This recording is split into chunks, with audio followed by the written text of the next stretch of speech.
حضرت برار رضی اللہ عنہ روایت کرتے ہیں ایک صحابی تھے جو اپنے گھر میں سورہ کہف کی تلاوت اونچی کر رہے تھے.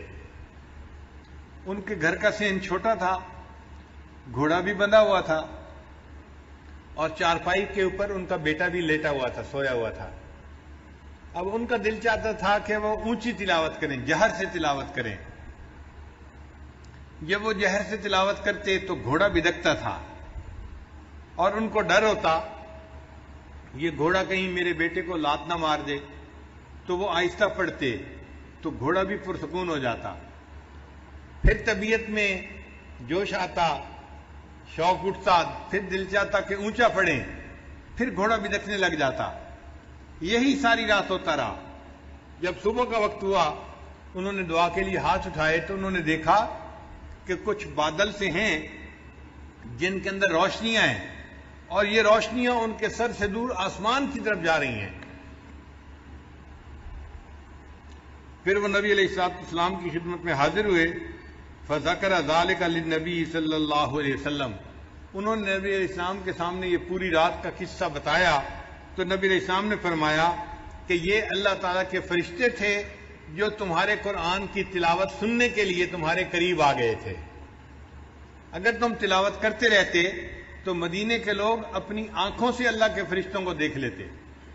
تو سورہ کہف کی تلاوت سننے کے لیے اللہ کے فرشتے آسمانوں سے نیچے اتر پڑے. ابو الدرداء رضی اللہ عنہ روایت کرتے ہیں من حافظ 10 آیات من اول سورۃ الکہف, کہ جس بندے نے سورہ کہف کی پہلی 10 آیات کو یاد کر لیا, اسی من فتنۃ الدجال, اللہ تعالیٰ اس کو دجال کے فتنے سے محفوظ فرما لیں گے.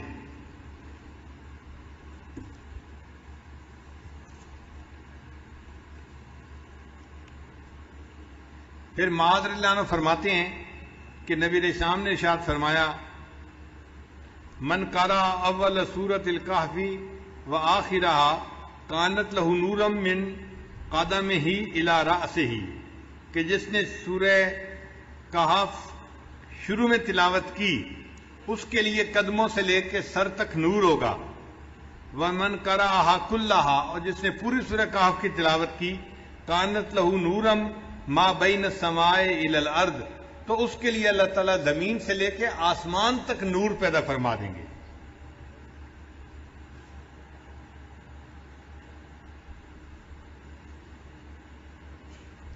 سیدہ صدیقہ رضی اللہ عنہا فرماتی ہیں من قرأ من سورۃ الکہف 10 آیات, جس نے سورہ کہف میں سے 10 آیات پڑھی عند منامہ, سونے سے پہلے, اسم من فتنۃ الدجال, اللہ تعالیٰ اس کو دجال کے فتنے سے محفوظ فرمائیں گے.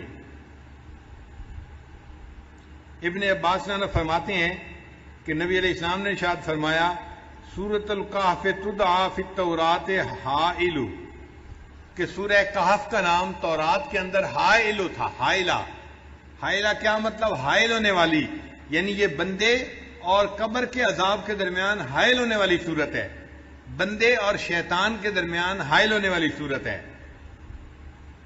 عبداللہ رضی اللہ عنہ فرماتے ہیں قال رسول اللہ صلی اللہ علیہ وسلم, کہ نبی علیہ السلام نے ارشاد فرمایا البیت الذی تقرأ فیہ سورۃ الکہف, وہ گھر جس کے اندر سورہ کہف کی تلاوت کی جاتی ہے, لا یدخلہ شیطان تلک اللیلہ, اس رات شیطان اس گھر کے اندر داخل نہیں ہو سکتا.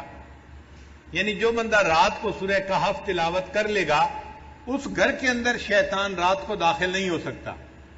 آپ اندازہ لگائیے اس سورت کی کتنی عظمت ہے کہ جس گھر میں رات کو پڑھی جائے شیطان رات کو داخل نہیں ہو سکتا, تو بھئی اگر دن میں پڑھی جائے گی تو دن میں بھی داخل نہیں ہو سکے گا, اور جس گھر کے لوگ پڑھیں گے وہ فتنہ دجال سے محفوظ رہیں گے. اس سورت کو یاد کرنا اور اس کی کثرت سے تلاوت کرنا یہ بہت فائدے کی بات ہے. اسی لیے جمعہ کے دن اس سورت کا پڑھنا اور بھی زیادہ ثواب کا باعث ہے. نبی علیہ السلام نے ارشاد فرمایا کہ سورہ کہف کو جمعہ کے دن تلاوت کیا کرو.